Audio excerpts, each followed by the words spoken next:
This week on The Short Game, we discuss the least marketable game ever sold. Turns out it's brilliant.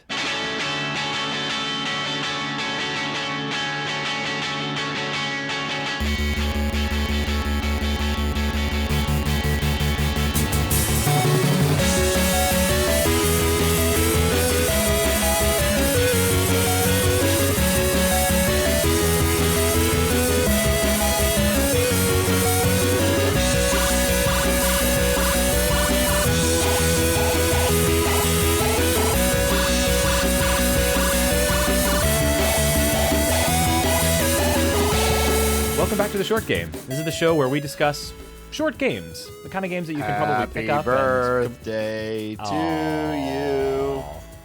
Happy birthday to both of you.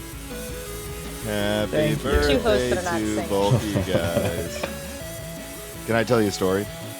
I realized it was your birthdays because I'm a mediocre friend via Facebook, and I saw Reagan, I saw yours first. I was like, oh wow, it's Reagan's birthday.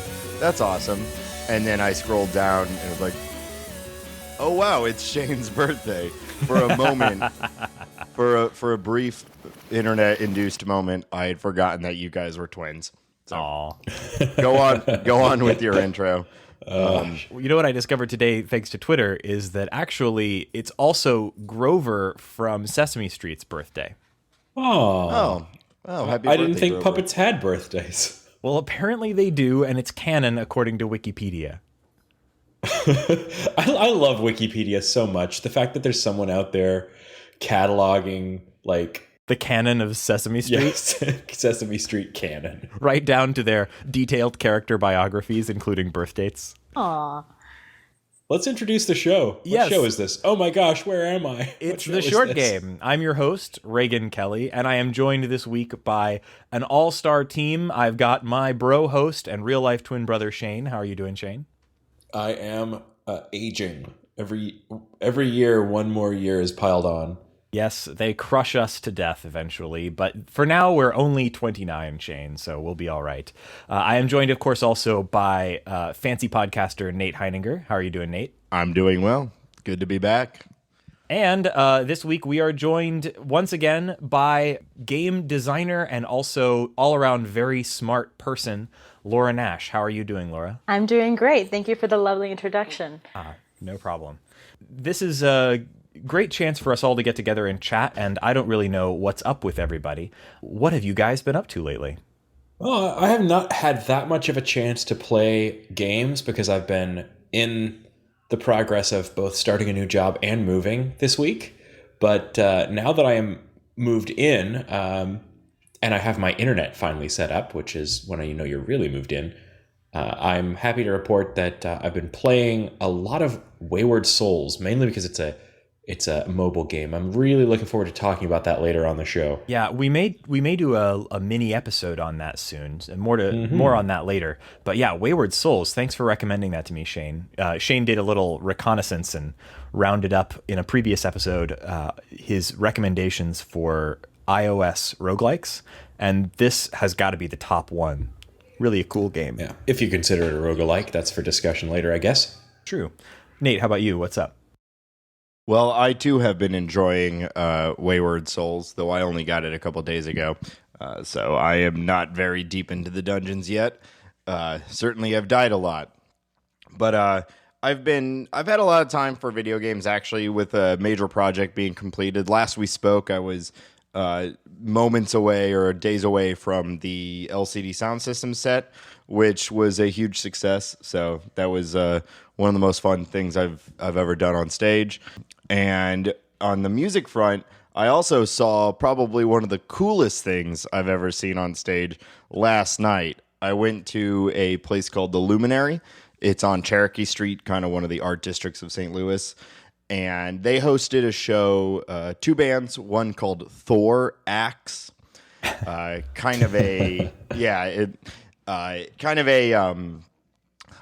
think the best way to describe it A Norse insect themed band. Yeah. Well, all their stuff is like kind of punny. One of those songs is "The Beagle Has Landed." Another one is "Girthquake," which is really funny. They're kind of a video game music meets like 80s cock rock meets metal. Mm-hmm. And it's all instrumental, 3 guitar players. They used to have 2 bass players. Now they just have 1.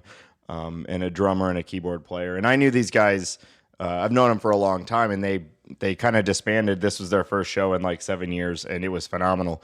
But the headlining act, a band that doesn't normally travel outside of Athens, Georgia, but they kind of commissioned them to come up and headline Thorax's triumphant return, a band called Bit Brigade. And if for those of you that are kind of familiar with the kind of math rock, prog rock kind of world, there's some guys from Cinemechanica in it and Maserati. And so really, really, really talented musicians. And what they did is they set a screen up on stage with a projector hooked up to a TV and had a guy playing Mega Man 2 on this screen while below it, you know, because it was the screen was lifted pretty high. This band of 4 people did metal versions of the Mega Man soundtrack.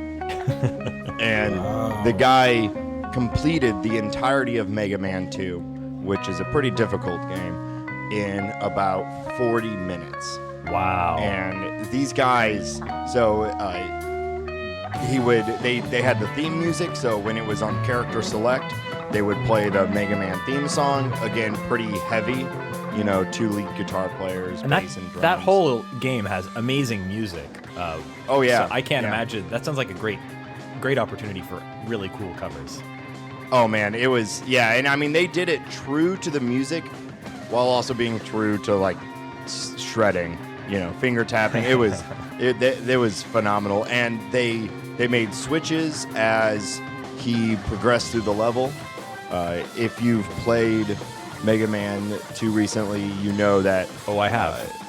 Before each boss, you kind of hit a little kind of tunnel that just kind of acts as kind of a middle in between the bulk of the level and the boss fight.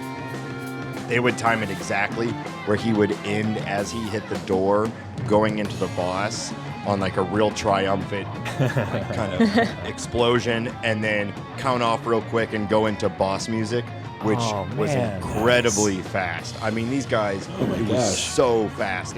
But what was even more impressive is that the guy who played it, his name is Noah, would beat each boss in maybe 5 seconds. He had the exact pattern that was required. He would switch between the Mega Man suits perfectly, firing rockets, jumping, switching to the proper suit to fire something else.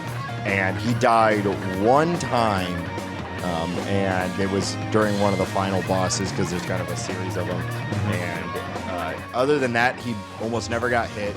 When he died the one time, did everybody freak out? Well, it was funny because like it obviously doesn't happen very often, and the musicians, they kept going, but they obviously have their progressions as well. So the guitar player and bass player, both guitars, they kind of stopped. Vamp. yeah. They kind of had to restart, but and it was funny because once he beat the level, Noah, the guy playing, got up and did like a kind of a fake like rage quit. It was really funny, and I mean they were perfect. And I think the times that he did get hit, it was on purpose because you know you could kind of take advantage of the kind of moment of recovery after getting hit. So everything was perfectly planned. He would jump and fire a beam or a shot, and it'd be like, why did he shoot that? And then right as it would near the edge of the screen, like a bird or something would come down and be killed the instant it was on screen. You know, I've seen speedruns before, but not in person, and not with a metal band playing below it. Yeah, that's crazy. What was amazing about it is I think this was kind of like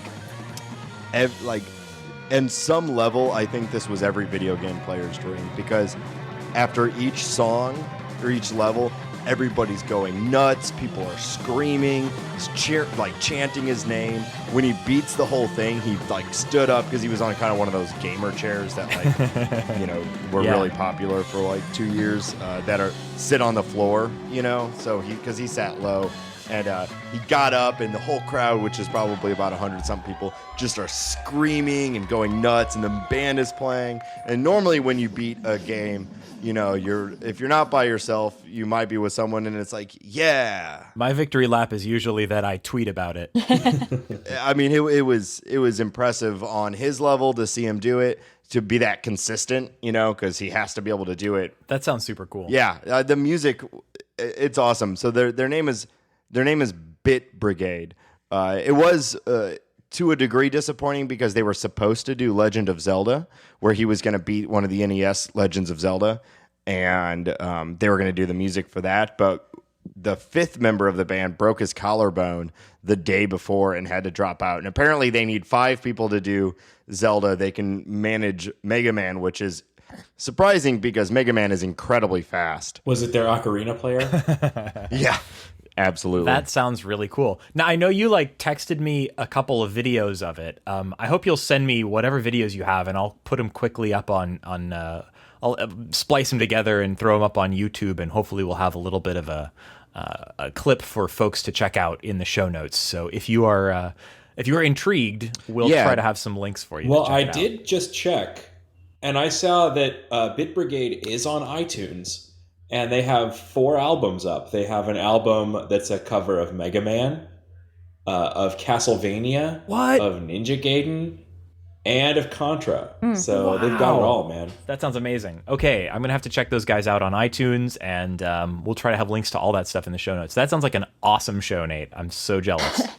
I was going to throw out that I saw Metroid Metal at PAX a few years ago. You saw Metroid Metal? Metroid Metal, which, as you might expect, does metal covers of Metroid music. No live playing, but they really put on an awesome show. It was so loud. The second year they came, I actually was playing board games upstairs and could hear them through the floorboards. That is awesome. These guys also have live DVDs. They're all over YouTube. I will send you my clips for sure, but there are certainly better quality ones online as well. Well, my week hasn't been nearly as exciting as that. I've just been playing a little bit of Divinity Original Sin with Shane, which is fun, but probably not a great topic for the short game because, oh boy, that's not a short game. It's not probably the longest RPG ever, but it's got a steep learning curve, and it's definitely a many-hour quest. So that's going to be kind of my long game, albatross around my neck while we play our short games. That's wrong. It's really a great game. It's not an albatross at all. It's super cool, but it's definitely a very long game. Well, I'm definitely enjoying it, and I think you and I are going to waste all of our podcasting / short game playing time playing it soon. Yeah, super cool. Yeah, on that similar, I've been playing a lot of Destiny, which I've talked a lot about. I still enjoy it, so don't read the... Don't buy into Reddit's obsession with hating on it. It's a fun game. Cool. Glad to hear it's still occupying your attention. It helps to have friends who play it. I will say that. I'm brushing up on our next show. We're probably, for our next episode, going to be covering The Walking Dead. We're probably going to do episode 1 of season 1 as kind of its own thing because the games are very short. So I've been brushing up on that and playing it a little bit. And actually, I've been playing a lot of this. Speaking of Mega Man 2, I've been playing a lot of NES games over the last little while. I have almost beaten Mega Man 2. I have it in my Retron right now. And that game is really hard in the later levels. Like, as you saw, there's the initial stages where you beat the Robot Masters, and then after you've beaten all, what is it? I think it's 8, and then there's the 9th square on the thing is Dr. Wily. So I've beaten all of the Robot Masters, but the Dr. Wily stages are really hard because you have to effectively use your powers. And so you've gathered all these weapons and you have to use them in a very specific way, and I keep screwing it up. So that's a little hard. I don't know, Reagan. I watched a dude beat it in 40 minutes last night. It can't be that hard.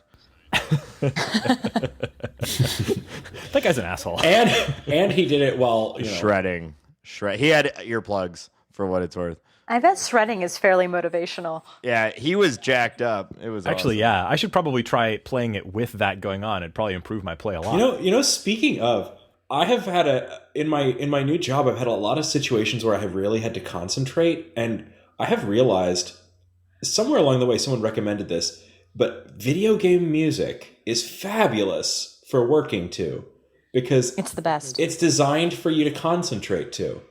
And it's so good. I actually have been jamming constantly on the Slime Girls album, from which we got our theme for this show. Such a good album. Oh, a plug for them. If you love our theme song, and our theme song is the best theme song It's such ever. a good song. It is Intro from the album Vacation Wasteland by the Slime Girls, who graciously granted us permission to use it on the show. They have never released, as far as I know, that album on CD. They've released it as a digital download on Bandcamp, and they have released it as a cassette. Yes, a cassette. And that was sold out for a long, long time, and they now have a pre-order up where if you want to own the Slime Girls Vacation Wasteland EP on cassette, you can pre-order it now for $10, and I have done so, and strongly encourage you all to do so. Even if you have no way to play a cassette, it's just a cool, weird thing, and it's an amazing album of great sort of chiptune surf rock. It's super good. Yeah, I kind of feel like if you still have a cassette deck in your car, which I no longer do, but if your car stereo still has a cassette deck in it, what else are you doing with that cassette deck? You should probably put this cassette in there and just leave it in there till you sell the car. It's got to be the world's coolest cassette. It will raise the value of the car when you resell it. Probably. I've got a cassette deck in my car for sure. I will do that. I'll put a link in the show notes for that. Do you want to know what I listen to when I really need to focus? There is a YouTube video where they took the theme song to Mortal Kombat and looped it for 10 hours straight. And whenever I really need to like buckle down and get something going, I just listen to Mortal Kombat. And Reagan, if you know what you're doing, you would bring that Mortal Kombat theme song into the podcast right now.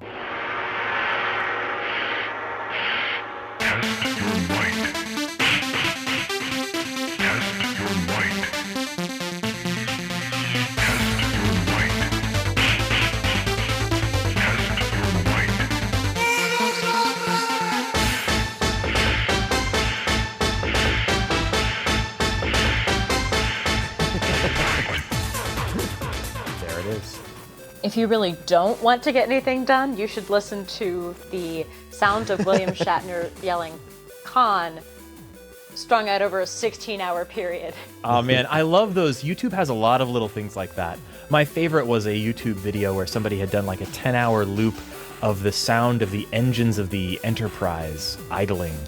Or the kind of undertone that you would hear in all the Star Trek episodes, and it would go on and on and on, and the intent was you could rock yourself off to sleep with the sounds of the warp drive humming. Works. Good stuff.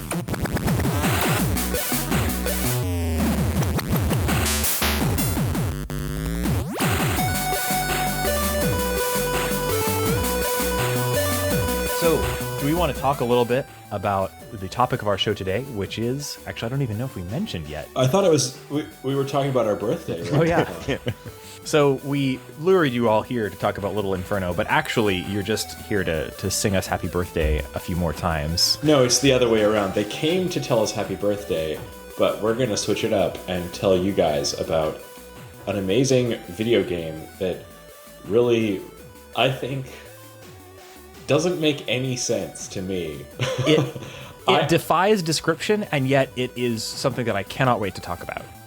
My favorite description is an incineration simulation plus. Yes, plus. Plus the kind of is the part that defies description. When it's just a simulation of beautifully setting things on fire, you have to add a lot of extra descriptors like hilarious, confounding, profound. Question I mark? think my favorite description of this game that I've seen so far was from a Destructoid review, And it said, Little Inferno is one of the least marketable games ever released.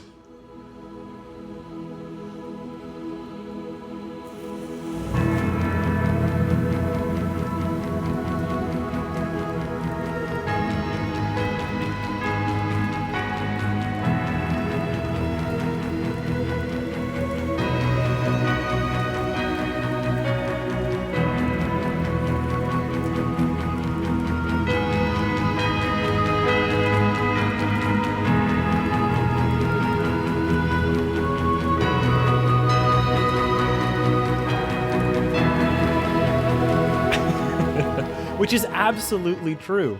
So, for those of you who may not have had a chance to experience Little Inferno yet, we will be doing our spoiler break early and fast today, because this is a game that bears a lot of talking about, but the joy of this game is in its strangeness, and I strongly encourage you to play the game before listening in. If you've truly decided you will never play this game, then okay, you can listen past the spoiler break. But our spoiler break will be early and will be a firm line. To kind of describe the game for folks, I'd like Laura to do that. This was Laura's recommendation. Yes, this was totally Laura's recommendation. And actually, first off, I would like to thank you, Laura, because this was a game that I picked up in a Humble Bundle ages ago. And because it is such a completely unexplainable, weird game, I never played it because I couldn't be bothered to play something that was literally like beyond my ability to understand based on the blurb in the Steam game description. I looked at it and I thought, that I don't know what that is, and so I moved on to the next thing. But you recommended that we try it out, and I'm really appreciative of that. Laura, would you tell us a little bit about how would you pitch this game in a little more detail to somebody who doesn't know anything about it? Sure. Well, at the very heart of the game mechanic, it's very simple. You have a fireplace, you can buy things, and you can burn things. The fun in the game, and one of the selling points if someone is just interested in the toy aspect of the game, is that the things you buy are often hilarious, and when you set them on fire, more hilarity ensues. You can also burn things in tandem for combos. Along the way, you unlock more mysteries about the world. The fireplace is owned by the Tomorrow Corporation. You start getting some mysterious letters. And you unlock more and more catalogs. So if you're looking to try to pitch the game, I almost always go on the hilarity front. I mention one or two of the toys, what makes them so funny, and kind of let people explore the deeper aspects of the game for themselves. And it is a game that rewards people playing it for extended periods of time, but I think the sell for the game, the way you get someone hooked, is the quick turnaround of you buy something, you burn it, you get the joke, you move on. The game starts turning that against you as you keep playing. Yeah, definitely. I think you're right. Like, the mechanic of it is simple. It is the humor that really sucks you in. But I don't want to turn away from the mechanic, which is just so satisfying. I love to burn things. So satisfying to burn things. Yeah. So this game initially was a launch title for the Wii U, and it's really? a game I didn't know that. Oh yeah. It was a launch title for the Wii U, and it plays on the gamepad for the Wii U. It's also out for PC, where I think is where all of us played it. But it's also out on the iPad, and I think it may even have an iPhone version and Android as well. But the game is it's incredibly simple in its gameplay, and the mechanic of burning things is really beautifully presented. So you order an object from a catalog. It's got a amusing description.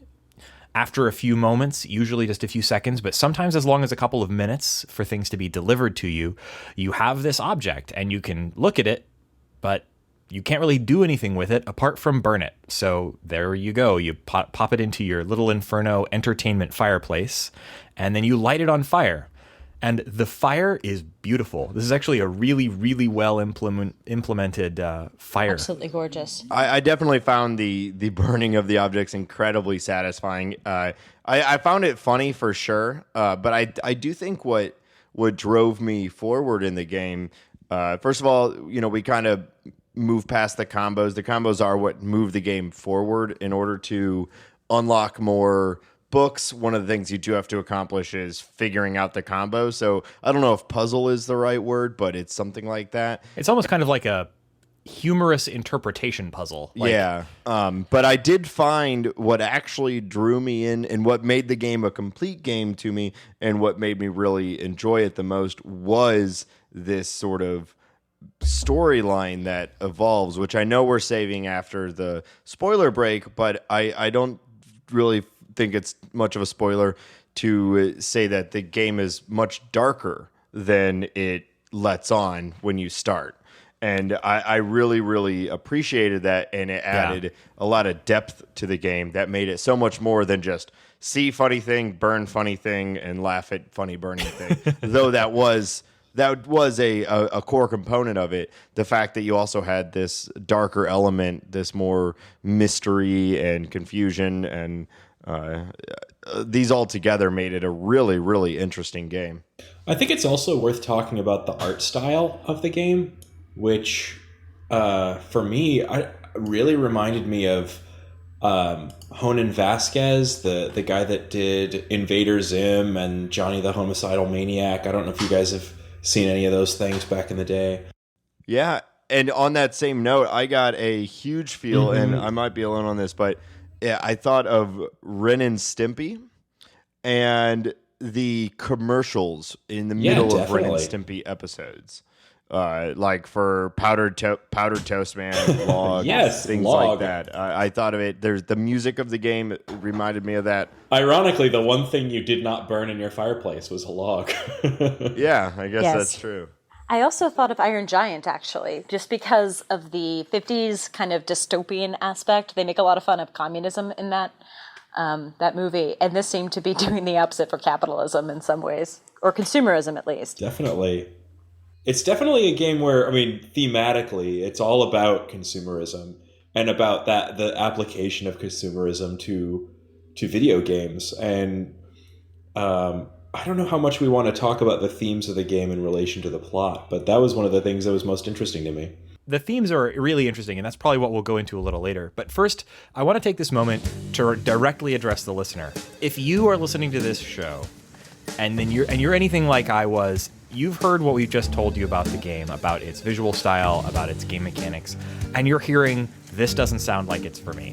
Because, so here, when I heard about this game, I immediately picked up on, okay, here are the game mechanics that I've just heard. This is a game mechanic that includes timers. You know, you order thing, you wait for thing to arrive, thing arrives. It's a game that involves what is a sort of microtransactions. You know, you buy things out of a catalog, they arrive, then they are disposable. It has a sort of in-app purchases and digital goods, not with actual money, but you're buying digital goods with digital currency for tiny transactions of money. Clicking on objects, immediately destroying objects. Clicking on more objects. Clicking on objects. It has the feel, and when we all describe it, it sounds like a Facebook game. You know, when you describe this game and its mechanics, it sounds like a extremely casual Facebook game. And it is without a doubt a casual game. Oh yes, it is, and I do not use the word casual with any rancor at all. This is a casual game, and that's in many ways a very, very good thing. I think this game is going to appeal to an incredibly broad set of people, but then it takes that and it turns it on its head a little bit and does something really interesting. And without spoiling anything, I think the only way to kind of describe why this game is interesting is to not talk about this game and to talk a little bit about another game that I think kind of takes that sort of Facebook gaminess and the casual game interactions and kind of turns them on their head for a reason, and that would be Cow Clicker. Have you guys heard the story of Cow Clicker? I have. A little bit, yeah. I would love to have it recounted again. Recow-tent. But what? Stop that! Man, you gotta take them when you can get them. Okay. That was terrible. But that was wonderful. No, I love puns. Yeah. That was an utter success. Oh, Jesus! Oh, God, guys! I know it's a little cheesy, isn't it, Reagan? He's really milking this one. Oh, God. These are some extraordinarily bad puns. Reagan's gonna have some beef with you guys. Oh God. Okay, you're all off the podcast. Have fun editing this, Reagan. You guys are horrible. All right. Don't have a cow, man. He's going to have to cut the whole steam. All right, that's it. All right. I'm beating a dead horse. Yes, you are beating a dead horse. So, Cow Clicker is a parody of Facebook games. But to give you a kind of a context, so a lot of Facebook games, the tip of the iceberg here is something like Farmville, but there are zillions of these, are essentially games in which you log in, you click on stuff to reset timers, and then you wait. And a little while later, you log back in and you click on some more stuff. Maybe that's you're clicking on your crops to harvest and then plant them again. And then you have to wait another 4 hours and you have to log in and click on the crops to harvest and plant them again. But if you want to not wait those 4 hours, you can do something. Pay a microtransaction, pester your friends, that kind of thing. So there's a developer whose name escapes me created a game on Facebook when Facebook's platform for creating games is fairly new, called Cow Clicker. It's a very simple game. You literally log in, you have a cow, you can click on it. His name was Ian Boakst. Yes, thank you. And that's pretty much the entirety of the game. It's a game in which you click on cows, and you gain points by clicking on the cows. And I think you can buy better cows or something. I don't know. You can not buy better cows, but you can buy different cows. Exactly.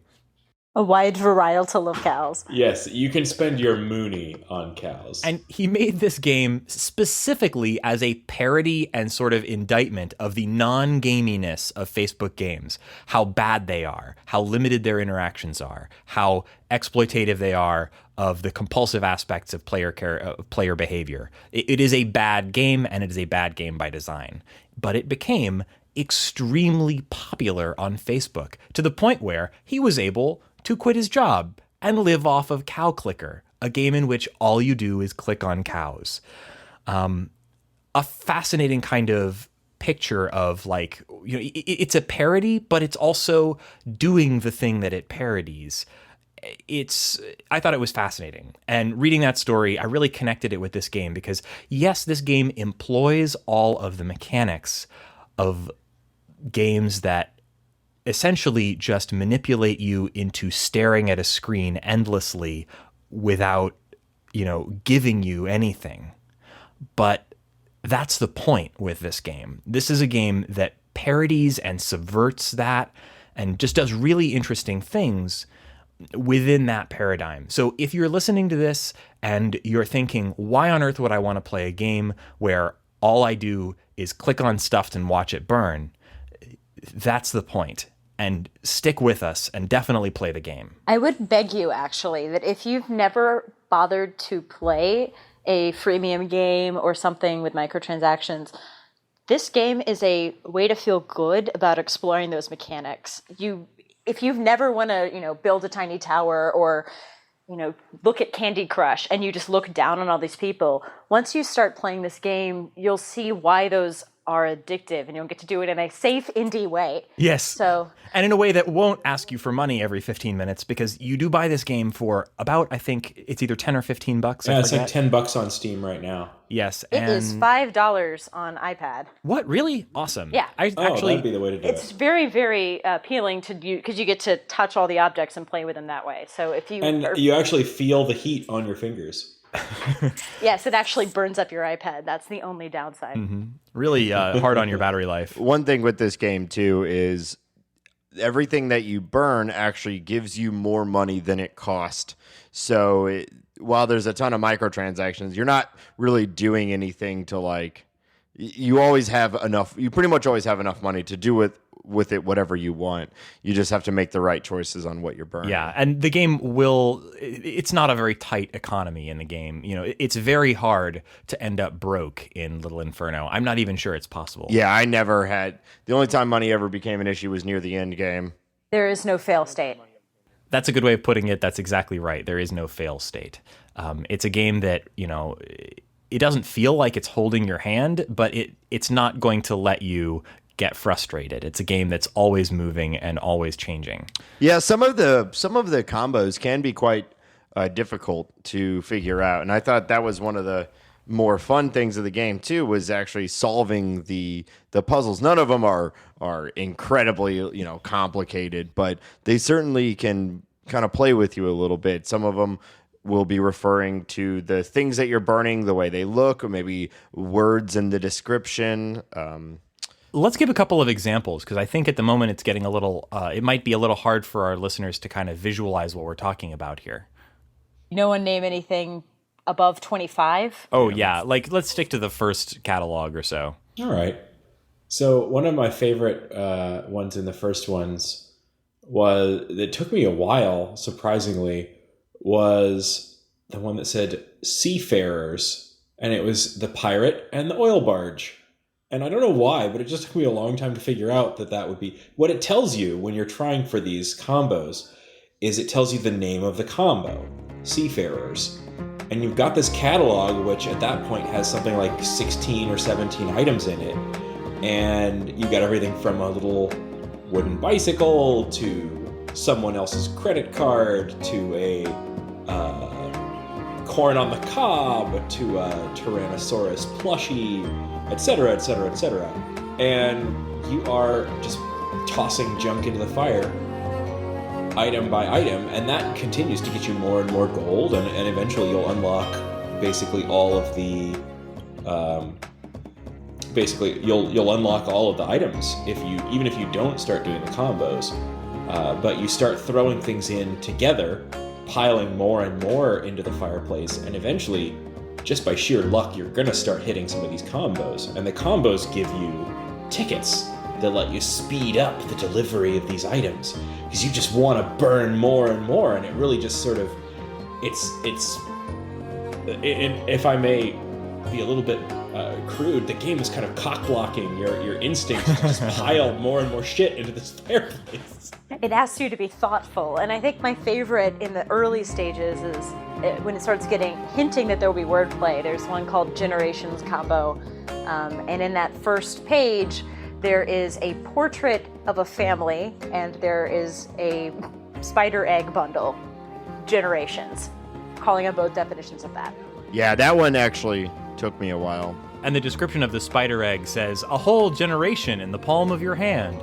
It's one of the first ones that make you think about it. So you have to really notice details in order to kind of get what the combos are going to be.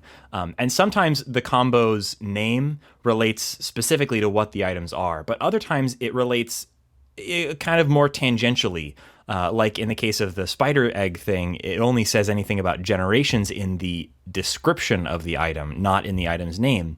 Or in even later ones, sometimes it doesn't even really relate to the description of the item, but more to something that happens when you burn the item. Some of the items just straight up burn, but a lot of the items do something interesting when you burn them, whether they make a particular noise, or they give off a different colored flame, or they explode. They shoot off fireworks. Or they, play with the physics of the things that are floating around in your fireplace, everything that you burn. Or they shriek. Oh, yeah. Ooh. A lot of them. Yeah. And a lot of them you feel kind of bad for burning. Like the little bear. Oh, I felt horrible every time I burned the bear. Are you kidding? I burned like 1 million of those bears. I do want to talk about the tickets real quick, because it took me a while to really figure out why they were there. And I honestly didn't consider the like microtransaction stuff as much as you guys did. But I do think also it's a gameplay mechanic, because the game is pretty forgiving. If you've burned the two things, the fire can almost be done on one of the things, and you throw another one on there, and if it completes the combo, it'll complete it. You don't necessarily have to have burned both of them to completion at the same time. And without these cooldowns, without the delivery time, I think you could theoretically just like essentially get a fire of every single item going at the same time. And so with this, with these cooldowns, unless you're using tickets all the time, it requires you to think about it and actually make attempts at completing the combos rather than just burning as much as you can at the same time, trying to randomly get them.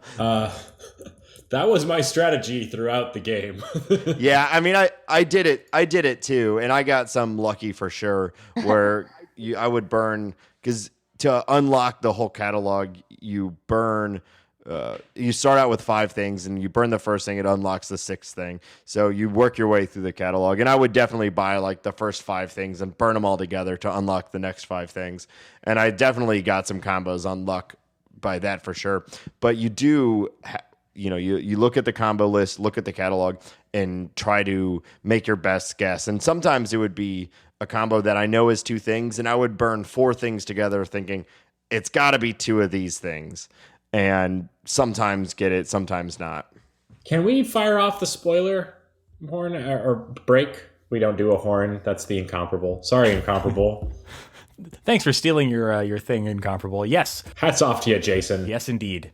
And best of luck in your future endeavors now that you are no longer with Macworld. We say to him as if he was listening to our show and knew who we are. But big fans, Jason Snell. Before we go to spoiler break, do you guys want to share how long it took you to complete the game? Oh, absolutely. I think it took me almost exactly 2 hours. And my wife also played. So this was actually a really interesting thing about the game for me. Jamie and I don't really play games together. We have kind of different tastes in games. She likes what I would describe, again, without any rancor, as casual games. And her favorite series of games is the Cooking Mama series. Basically, any game that involves timers and food she will enjoy. So she likes the types of games where you cook food and there's timers and, Diner Dash, that kind of stuff. She loves those types of games. I've never been completely sure why. She's also tremendous at the non-simulation version of that. She's a fabulous cook. It's true. It's kind of strange to me. I don't play, desk sitting simulators, but she's great at cooking and also loves cooking games. So I guess more power to her. I think, Reagan, you'd be good at podcasting, Papa. That would be an interesting game. We should work on that.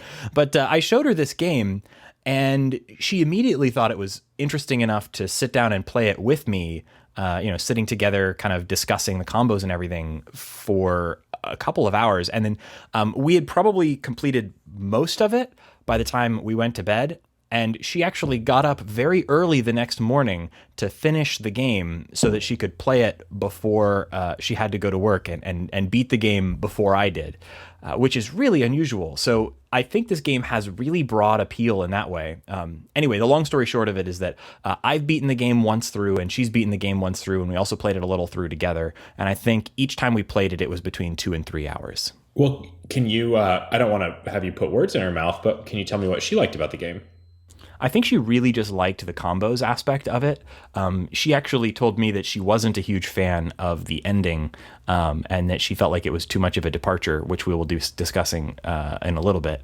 But she was a big fan of just the mechanic, the combos. And I can see why, because in a sense, it kind of does relate back to that sort of very mechanical, timer-based and very simple, quick interaction kind of gameplay that you have in a game like Cooking Mama, which we have every Cooking Mama game essentially, and they're really fun, but they're not the kind of thing that really gets me excited. Yeah, Molly and I actually played this game together, and we played, I'd say the majority of the game that I played, it was with her there, and she enjoys all sorts of games. She's actually in the other room right now playing Borderlands, the pre-sequel, with her brother.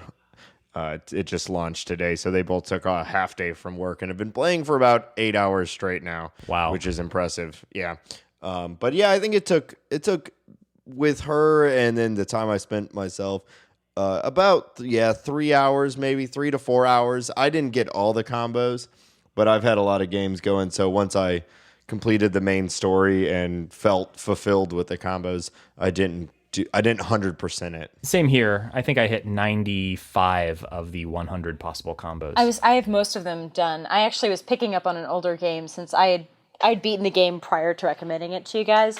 On the iPad, when you beat it, you can go, you can continue playing it. You can talk about it a little more, but so the timer on mine is about 5 hours of, a couple hours this week of reminding myself of all the combos. And there's actually hidden Easter eggs if you really spend too much time on the games, which I can talk about in the spoilers. But I was actually surprised that I was still unlocking stuff after I got all the combos. Wow, I may not have hit any of that. I don't know. I don't think I did, or at least not I didn't notice any of them. Before we move into the spoilers, I think it's not a total spoiler to at least discuss the basic level of the story before going into the mechanics of it or the finer points of it. And if you guys disagree, I mean, you can tell me, but just mentioning that there is somebody living next door who's also burning things, and your interactions with that person is what moves the game forward. And I think that's a really interesting part. Yeah, and from the descriptions that you'll see of the game, it's not obvious that this is a game that has a story and has a point. I mean, there's a point to this game. It's a game with an opinion, and it's a game with a theme, and that's what we're going to be talking about mostly after the spoiler break, because it's inseparable, from the moments of the later plot. So it's a game that. It's easy to look at this game and totally overlook the fact, if you're just trying to get a sense of it, that it is even a game with a story. So yes, it has a story, and it has a plot. It has a point to it. It's a really interesting point to it. If you're interested in games as art, games as culture, I think it's something that you can't afford to miss. Which is kind of the point of this show. So if not, just unsubscribe now. Don't tell them that. Yeah, because I said it at the beginning, but I really the story and how dark this game can be while it being so goofy and fun is what really moved it forward for me and moved this game from an interesting kind of silly concept to a complete game. And I'm excited to hear what you guys thought about it. So here it is, ladies and gentlemen, your spoiler break.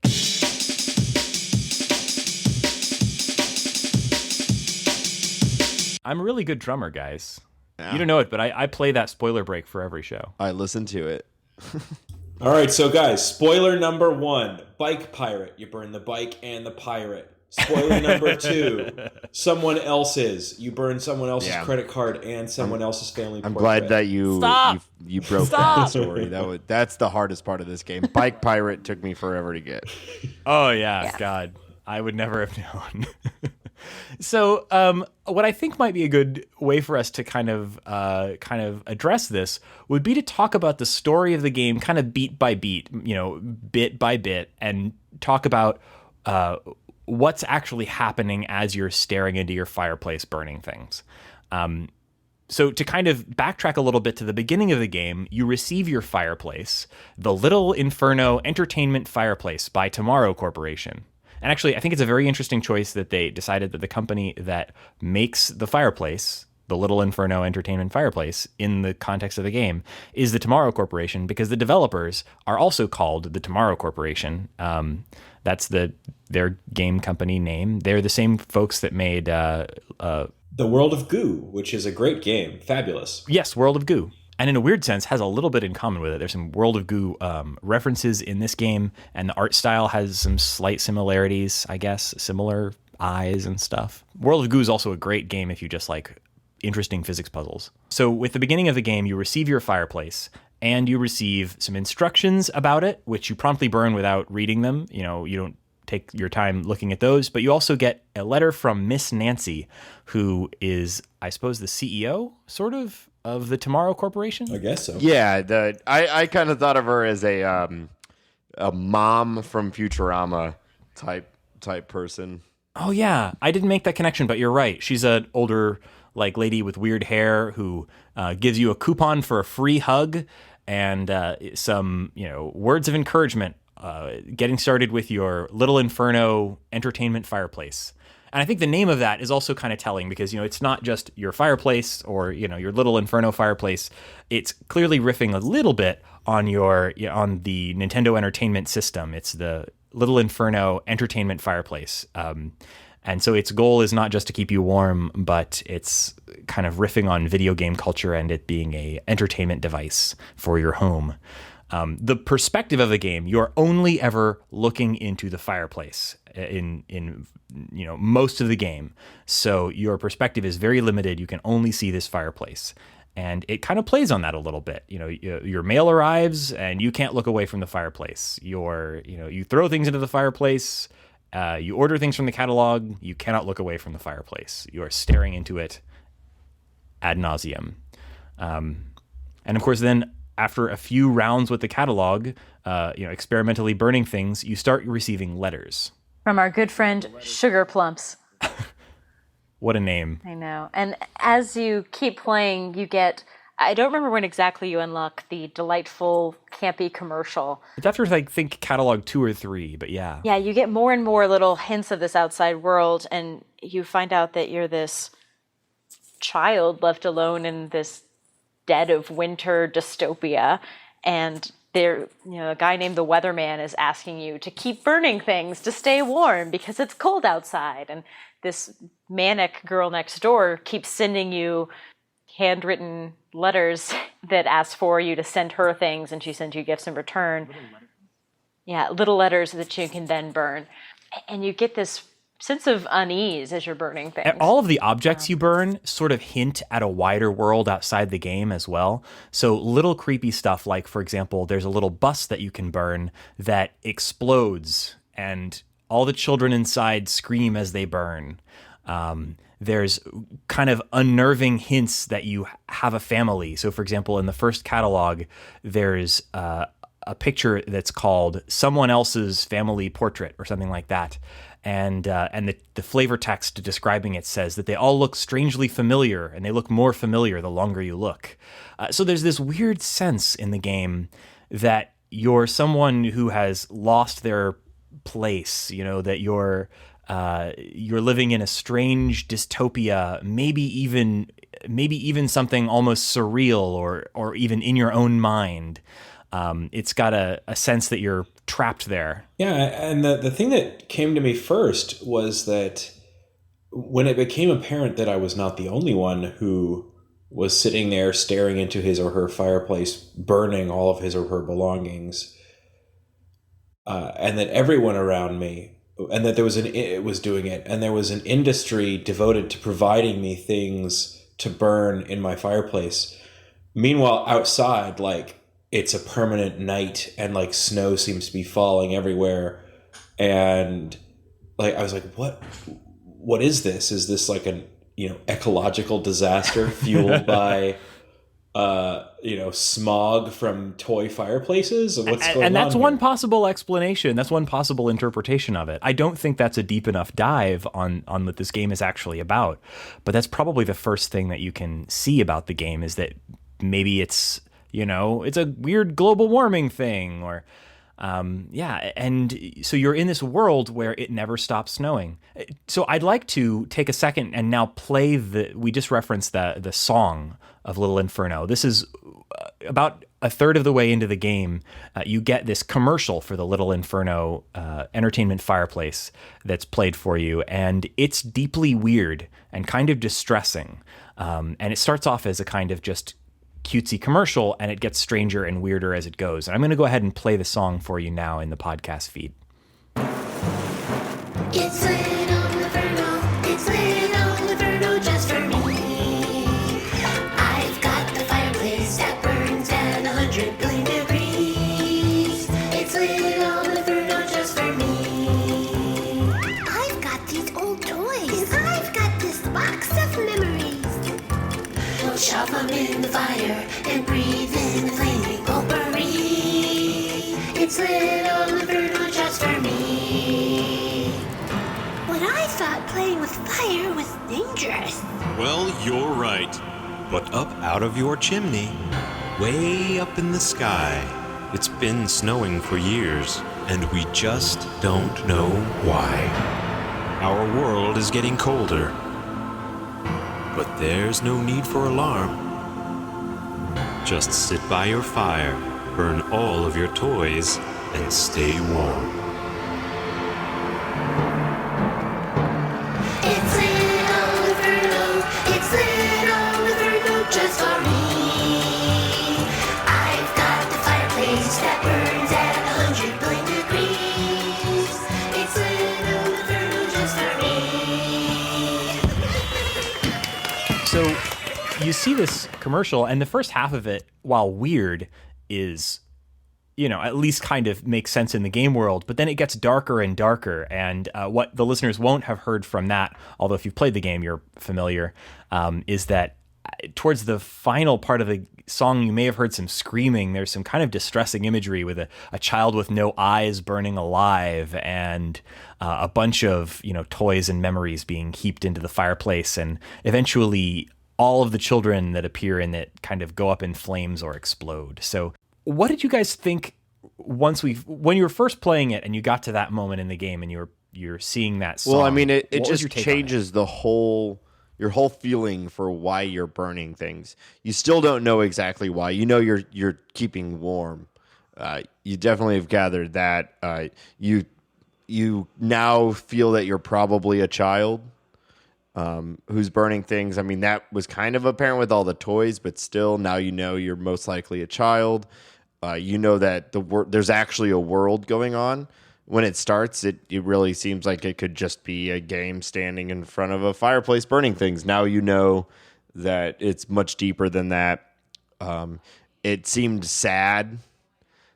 And also it asks you, there's questions like, if I'm in front of this fireplace, where am I getting these things? If everybody's just sitting in their house burning stuff, how are they getting all of this stuff to burn? And the question of, it's been snowing for years and we just don't know why. So why? And so it raises many more questions than it answers. I think one of the first things when I saw that, I actually thought of almost Animal Farm, opiate of the masses type thing of, oh God, it's suggesting that all of these, much hated, much maligned mechanics are just keeping us entertained while we're not paying attention to what's going on outside. Mm-hmm. In this game, they make it very explicit that the character that we're playing is so busy burning things from the catalog that they don't go investigate the wider mysteries. We have to settle for these little drips and drabs that just come to him because it's more fun to burn things. Oh yeah, definitely. I mean, it's made clear that he doesn't even turn around and turn away from the fireplace to look around the room. And we never bother to look outside. And later letters from Sugar Plumps even make it clear that, it comments on the fact that the characters can't look away from the fireplace. Even if they would somehow want to, they just can't. So you continue to receive these letters from Sugar Plumps in which she just sort of comments on her situation and talks about how much fun she has burning things in the fireplace. And she starts requesting objects from you, which she does a few times. And if you send them off to her, then, you can progress in the story. Mm-hmm. And but also she sends you little rewards that are unique items. And that was kind of one of the things that made me question a little bit about the game too, was that she's sending you're receiving these things in the mail. Like I think one of them was the hug coupon. And I can't remember what some of the others were, but they're items that you can't get in any other way. You'll only see them once. And you kind of want to hang on to those items because they're a signifier of your progress in the game, but you only have so much space. You have very little space in your inventory bar. So eventually you throw all that into the fire too. Yeah, which I saved a few of those for a while, but after a while you're just like, nope, gotta throw it into the fire. And in a sense, that actually feels really strange. These are the objects that another character gave you. It's not just some crap you ordered out of a catalog, and then you have to burn it. Or you don't really have to. It's not like the companion cube in Portal. It really is you genuinely can keep it, but you probably don't, because you have limited space. In fact, it asks you at the end, I think, in one of the final scenes, like when you meet which we'll talk about afterwards when we get to it, but yeah, I didn't have the hug coupon at the end of the game. I certainly didn't either. I had burned it long ago. I did. No, you get a fair amount of these little items, and they are all I think she also sends you a little heart, just little things of affection that in a lot of games you'd put it in your backpack or whatever game you're playing, and you would hold on to it forever, even though you're never going to use it again. In this game, I think you'd be hard pressed to find anybody who didn't burn those things. Laura, did you say that you did still have the hug coupon at the end of the game? What? I did still have the hug coupon. There goes my entire. I had burned most of the other things, but I had burned most of them because most of the things that she sent, I burned because I thought something really cool would happen if I burned them. And then the hug coupon, I think I thought, well, I don't think this will burn into anything interesting. So I held on to it. Like, it was just one of those things where it's like, I don't know if I'm supposed to hold on to some of these. This one doesn't seem entertaining if I burn it. So it was completely accidental.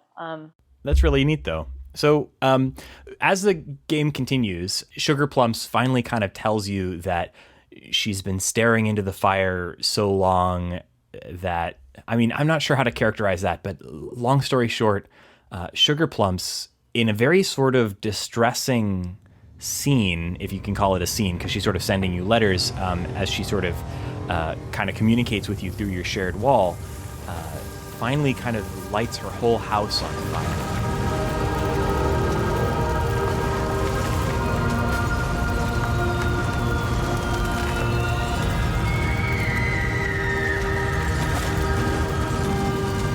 Herself with it, and it seems almost sort of willingly gives herself to the flames in a really kind of distressing and wall-shaking moment where you really kind of feel like the house is coming down around you, and in fact it is around your neighbor Sugar Plums. That was a big turn in the game for me, because suddenly this character that was really the only driver of the story of the game is suddenly burning herself alive, seemingly intentionally. That, I think, it was like kind of a commentary on the social interaction portion of these sort of social, quote unquote, social games, like where you're incentivized to kind of rope other people into the game and interact with them on this very basic level, but will you step away? Would you ever step away from something and help a person like that? Or would you, is it a real social interaction, or is it just a transaction? Yeah. And that's interesting, because as we play the game, I think essentially everything about the game is in some way a commentary on these types of mechanics now I think it's more than just a commentary on freemium games. It's much more than just that.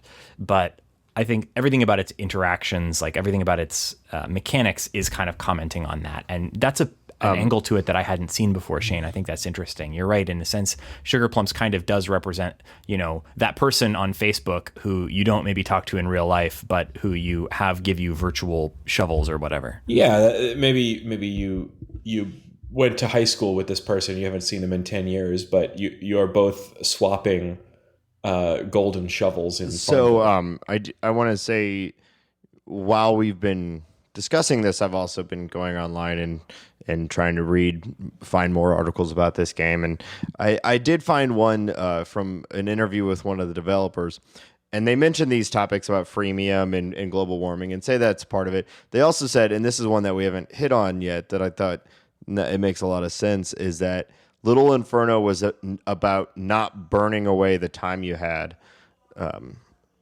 And I think part of that too is this girl just spending her whole time really obsessively burning things up, just doing the same thing over and over, and eventually, burns her house down doing the same repetitive motion over and over and over. Oh, that actually really reminds me of something that was in that Destructoid article that I read that said, it says, it's a game about sitting in front of a fireplace, putting things in and burning them, and that's it. And that the average person hears that and thinks, that's not worth my time or money. I want to go places and do things. But do you really? Yeah. Yeah, it says it was more about getting out of a job you hated or a bad relationship or anything like that. In Little Inferno, everyone's stuck doing the same thing over and over. I think Wired wrote an article saying something along the lines of Little Inferno mocks or makes fun of the people who love it the most. That the people who really bother to 100% this game are the ones that the game is actively subverting. In a way, yeah. Oh, good. So I won. So the game really does kind of it almost reaches the level of like, turn on the FaceTime camera on your computer and look at this person who is staring at a screen and wasting their life. It's a game about what are you doing when you're playing a game? Are you doing something valuable with your time, or are you throwing your time into the fireplace and watching it burn? And that's a really kind of subversive message for a game to have. I don't like to think about that. I like playing video games too much. I love video games too, but it makes you think. We have talked already about a game that had a similar theme, and I have not thought about this until just now, and that's the Stanley Parable. Oh yeah, and I actually kind of thought a little bit about the Stanley Parable while I was playing this. Even though they're very different, they really do comment on the nature of what is a video game and why do we play them. I do find it a little comforting that it seemed like most of us at least shared some of the experience with someone else. You know, we are right now, of course, but I played with Justin. It sounds like you guys also grabbed significant others to play it with.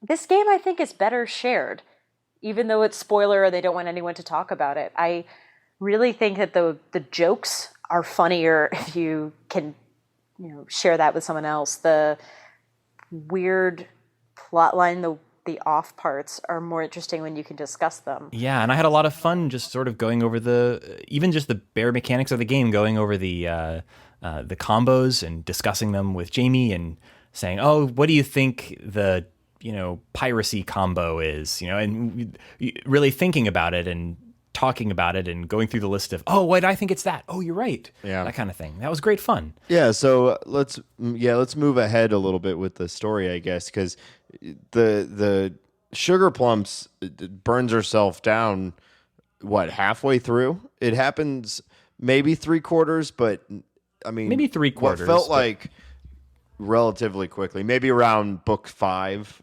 4 or 5 of 7. So after that, you're kind of alone for a little bit, burning things by yourself again. You're getting reports from the weatherman that it's still snowing, and a very somber message that he had seen another house explode. So Sugar Plumps is not the first to blow up her house using the Little Inferno Entertainment Center. And eventually, you continue through the game, burning things, and you do get a couple of letters that seem kind of strangely to be from Sugar Plumps' ghost or something. You get some letters that feature a face that you haven't seen before, that tells the player eventually to burn 4 significant items, 4 items that are more, that are different, that are more important than the other items. And it seems that this message is somehow coming from Sugar Plumps beyond the grave, and so not to do a solution spoiler, but long story short, to continue, you have to burn 4 items together, the 4 items that you sent to Sugar Plumps in the process of the game. Can I just throw out there, I didn't think that Sugar Plumps died, and maybe I was mistaken about this, but I got the impression that she launched into outer space. And in a sense, I think that she kind of did, because she, there's evidence of that later in the game. We do encounter Sugar Plumps again, but everything that I saw in the game at the time, I was sure that Sugar Plumps had burned to death. I didn't get that impression, sorry. I thought at the least she threw herself into the fire and perhaps something happened to her transformational. Yeah, I did not get launched into outer space at all. Though, I mean, they do talk about the she flumes, definitely burned. Like the smoke. Yeah, like she'd risen up in the smoke into space was the impression that I had. I don't know why. Well, maybe. Anyway, we finally burn those 4 items that Sugar Plumps tells us to burn. This is after we've basically unlocked every item in the game. And when you do that, suddenly, and we didn't mention this before, as you've been playing the game, the Little Inferno entertainment fireplace has a lot of little pipes in it, but right dead center, there's a little sleeping face that looks like a giant gear with a face on it.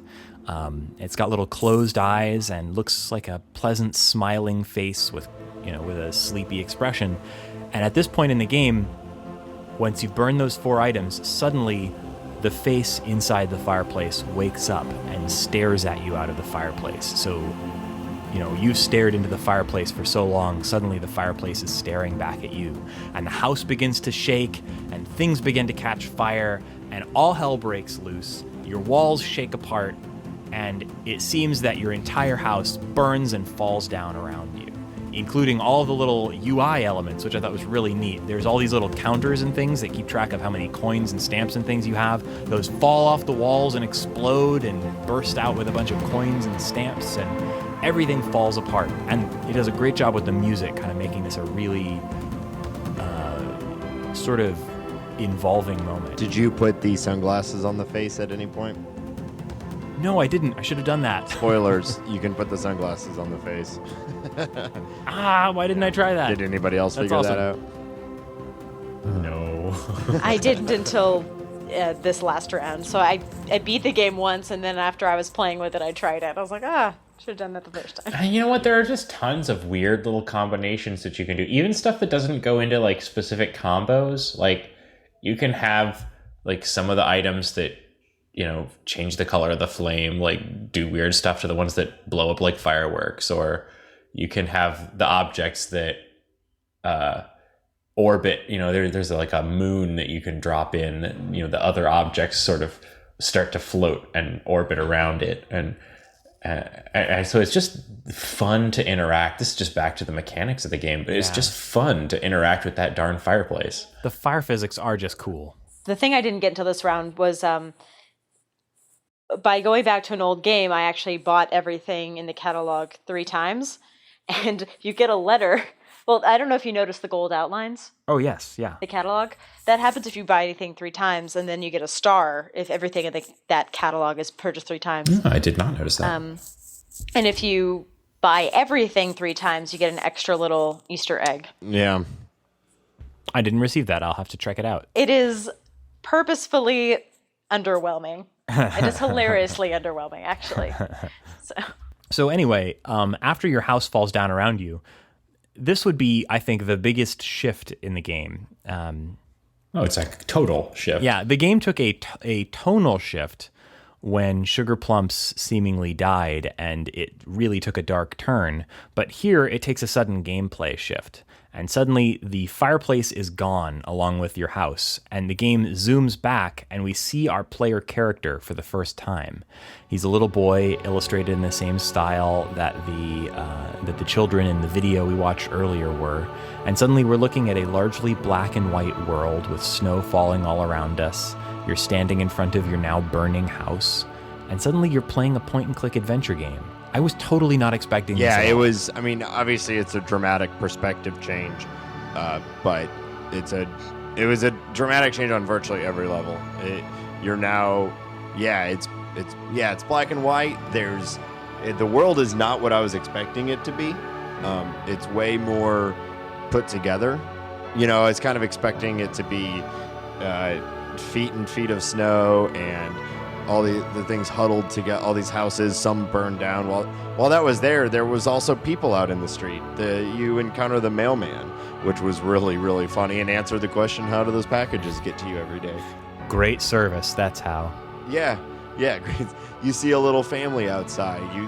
There's just a lot of interaction, and it kind of almost makes you think the world isn't as bad as they were making it out to be, and it's this company just kind of promoting its product more so than it is a total dystopian universe. And of course, you walk down the street, you see these little sights as you go, you have a chat with the mailman, and eventually you come to the gates of the Tomorrow Corporation, the company that made your Little Inferno entertainment fireplace. And after some negotiation with the front gate man, he blasts some horns and opens the front gate. And inside you go, and you work your way past the weird receptionist. That was an odd touch. You have to kind of talk the receptionist into a corner and get her to let you on the elevator. Yeah, all while hearing about the novel she's writing. And it all ends on a really cheesy joke too. You really go through a long conversation with her about how you're not allowed to go up the elevator, and it all ends with you saying, "Hey, where's the bathroom?" She goes, "Upstairs," and you're like, "Can I use it?" And she says, "Sure," and you get on the elevator. And up you go, and you find yourself there with the lady that you've been exchanging letters with for part of the game, Miss Nancy. And Miss Nancy is the CEO of the Tomorrow Corporation. And you find out that, like you, she's not just sitting around in the cold waiting for the inevitable. She's trying to get out. She's trying to leave the same way. I think she's the proxy for the developers in this sort of metaphor of the game. And she wants the same thing you want. I expected her to be a sinister character. But actually, she was very pleasant. If you have your coupon, she'll give you a hug, and then she takes off. She wants to get out of this place, too. Did she actually give you a hug, Yes, Laura? it actually comes towards the camera, and her enormous bosom overtakes the screen. She gives you a free hug. It's it's nice if slightly disturbing. All right. Was And it anything else different? Is that the only alternate ending that exists in the game? I think so. I haven't ended the game since I 100%ed. I wanted to keep it open in case I wanted to look at combos or anything like that. Mm-hmm. I would think there might be a small dialogue change, but I really doubt they would. Other than maybe she would admonish me more strongly to go outside and live. And that's essentially what she does. She encourages you to go, to explore the world, to learn about things. And she says she's getting out too, and jumps into a rocket ship and literally takes off. Yeah, that was pretty surprising. She just gets in a rocket ship and there she goes. And it's kind of a long scene. You watch the entirety of this massive ship just slowly blast off out the window. It's pretty funny.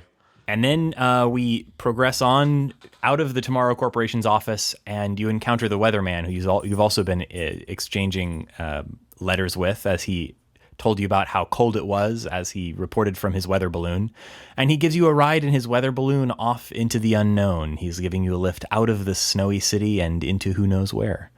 And that's credits roll, and that's the end of the game. You're out. You've reached the edge, and now you're flying off into the unknown. So bizarre. It is.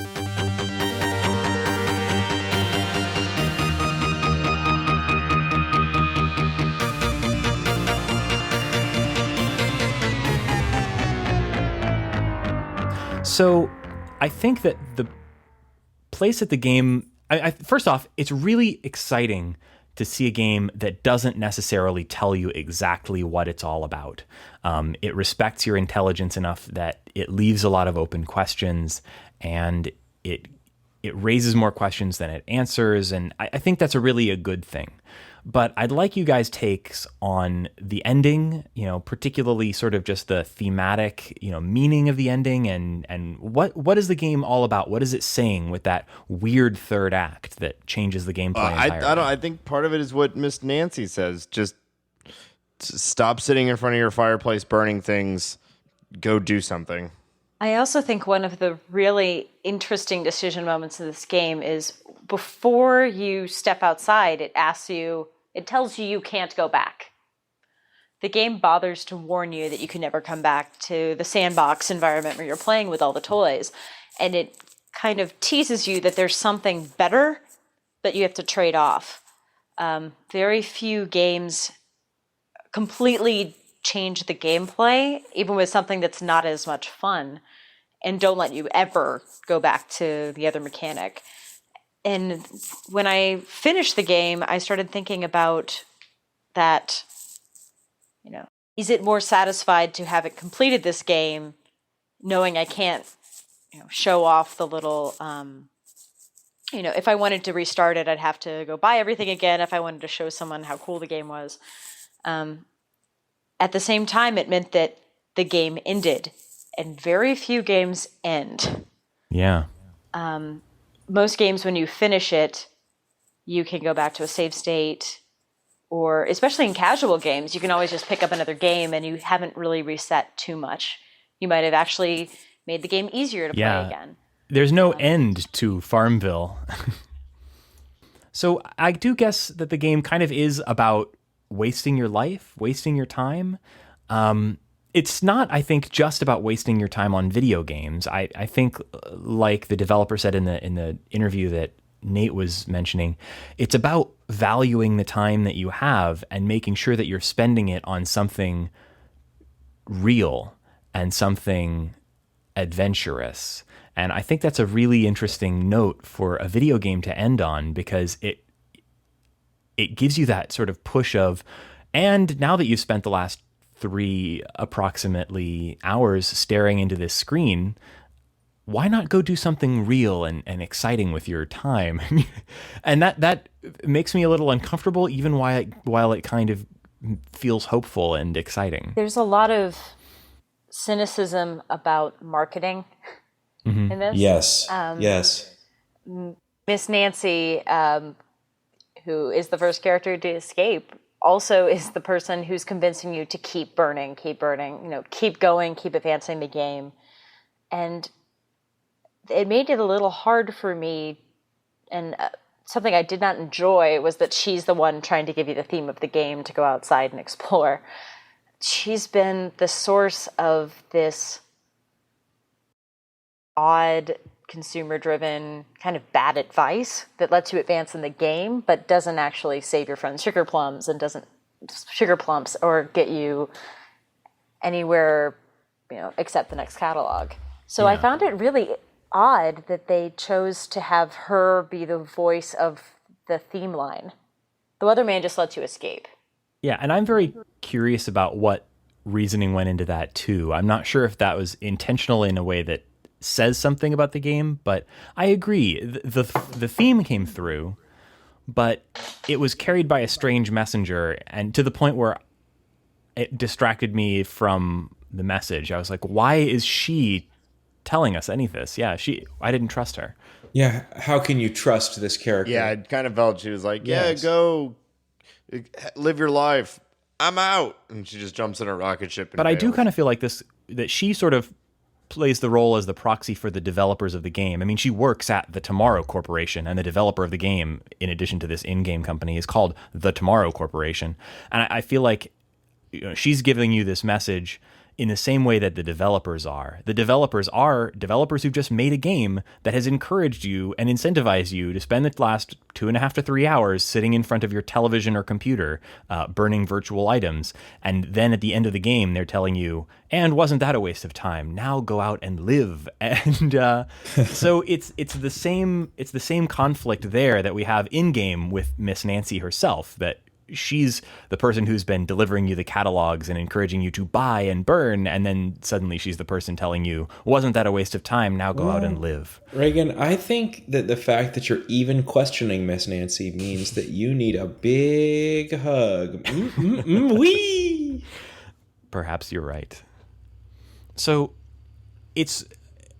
I wish I were a better writer or a better expresser of ideas, because I feel like there is you have to play this game and kind of experience it really hitting you with this theme to really understand it, I suppose. But Well, it goes beyond the, seize the day message. In asking you to completely abandon everything you've worked for, it asks you to risk something bigger.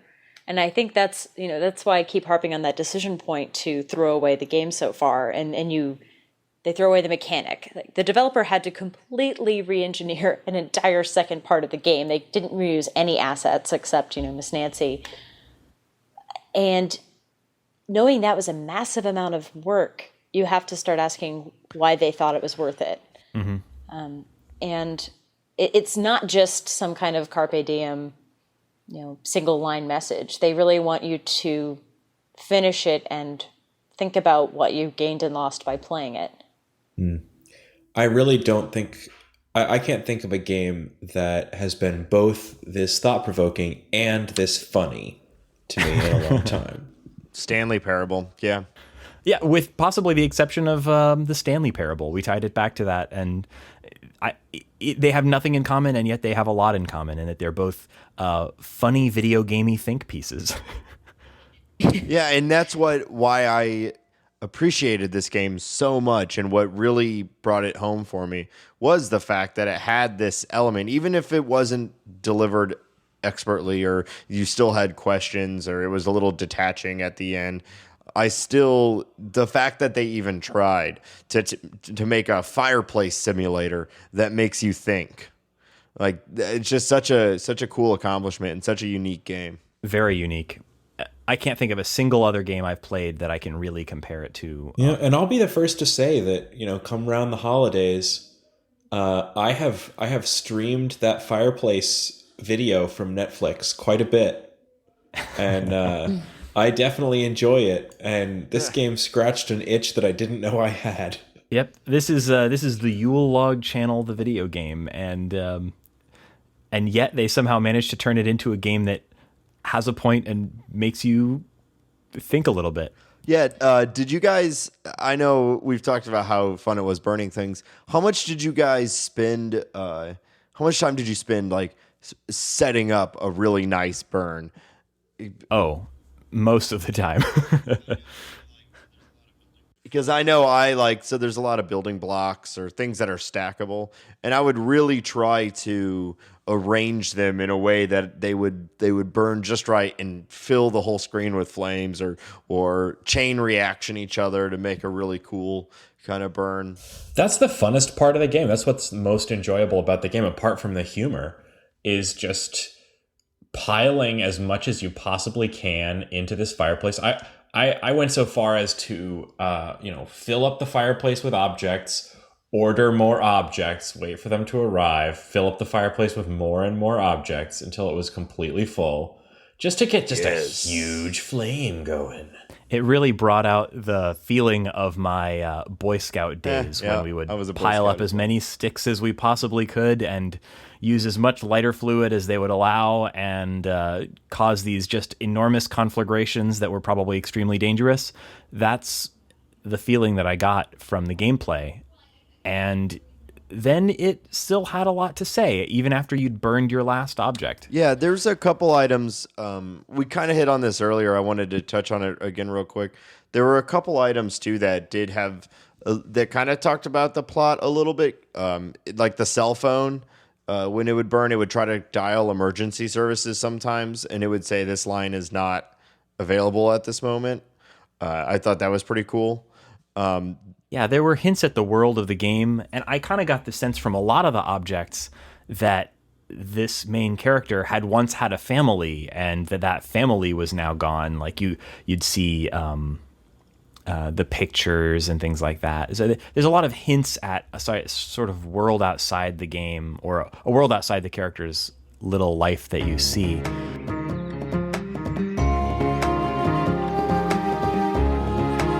So we've talked about the plot, and we've talked sort of about the theme of the game. So what would your closing thoughts about the game? Well, like every game we've done so far, I urge you to play it. I thought it was a simple yet deep game that I found very, very satisfying on multiple levels. It was just the right amount of challenging for this type of game. Solving the combos was fun, but doable pretty quickly. I'm a sucker for a dark, a light game with a dark undertone. I enjoyed every part of it. I do agree that some of the ending was a little detached, but regardless, I really enjoyed the game. I think I would, it's probably showing that I didn't understand the point of the game, but I would play a big expansion to Little Inferno. I'd burn all these objects again, plus 100 more. I was talking about that with Jamie because I think her biggest disappointment with the game was that she ran out of things to burn, and I kind of agree. I put this game on and played it a little bit while doing a couple of other things around the house. While I was listening to a podcast or watching a TV show, and actually just the the mechanical burning of it was great. I would totally play more Little Inferno if they were to do a sequel. But in a sense, I think that kind of also is that's that cow clicker thing, you know. It's meant to be a commentary on the activity that it makes you enact, and so, you know, I would be that person clicking on cows on Facebook and paying money to this guy who made this parody game. Reagan, you do know the end of the story of Cow Clicker. What happened at the end of it, right? No, The cowpocalypse. no, did Cow Clicker end? I don't think I heard about this. It did. The developer that made Cow Clicker decided that too many people were too into it. And so he had a little event where he said the cowpocalypse was coming. And if you gave money, like there was a timer that started counting down on Cow Clicker. And if you gave money, you could add time to the timer. I think if you added something like $4,000, you could reset the timer. But for any amount lower than that, you could just add a little bit of time to it. And then when the timer eventually went all the way down, all the cows disappeared, and the game was the same, but the little picture of the cow that you clicked on was gone. All the cows were gone. The cows were all brought up into heaven. Oh no. In the cowpocalypse, there was a cow rapture. And there was some complaints, like the developer got some complaints that said, you know, after this cowpocalypse, after the cow rapture, this game isn't very fun anymore. And his response was, the game was never fun. That's so fascinating. Yeah, such an amazing story. That's the thing that makes this game kind of break its own rule. That if it, I know that they're not as heavily invested in the parody or satire piece, but if they wanted us to not feel as happy about burning things, they shouldn't have made the payoff so satisfying and so funny. My God. Because unlike Cow Clicker, you burn something amazing happens. Yeah, no, it's incredible. Like, this game is just, it's incredibly satisfying. It gets right to your lizard brain, you know, make fire interesting and good. Ooh. And then it just accelerates the lizard brain, because then, you know, something absolutely hilarious happens. Roses rain from the ceiling, things start orbiting each other, small people flee from a burning building. Noises, explosions. There was a point in playing this game where I was like, I need to get a fire pit for my backyard. Well, that's my final thought. The end. Gotta go. See you guys. Good thought. And I'm with all of you. I think this game was totally worth playing and a great, fascinating commentary on games themselves and the way we spend our time as people that absolutely shouldn't be missed. And fortunately, this game is easy not to miss because it's available all over the place. You can get this game on the Wii U. You can get it on Macs, PCs, or Linux computers. And you can get it on tablets, both iOS and Android, and I believe also on the iPhone. And I could see this game being a great experience on absolutely any of those platforms. I would recommend playing the game on the iPad. If you have one, I think it's probably, I actually haven't played it there, but it seems like it'd be a great experience there. Laura, you said you liked the iPad version, right? Yes, I think it's really fun to, I mean, the flame follows your finger, and there's nothing more fun than that. Yeah, I have to say I played this on my computer, and the iPad sounds way more fun to actually touch it and it burn instead of using my mouse. That sounds even better. I want to be as close to burning these things as possible. I could totally see the Wii U being a great experience for this game because it'd be a little easier for it to be shared.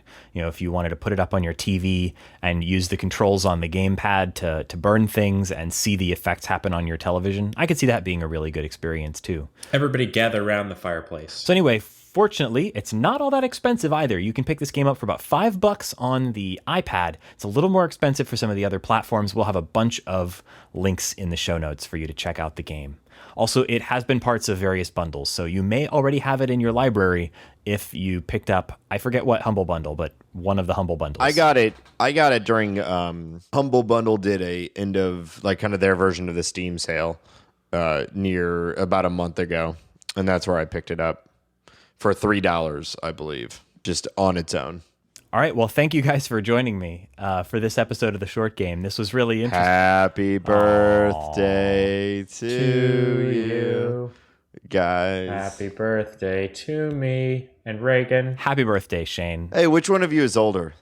I've asked this before. I am, actually. Shane is actually older by a few seconds. It's a funny story. I'm older by however long it takes to C-section somebody. Well, happy birthday, Shane, and your little brother, Reagan. Thanks, guys.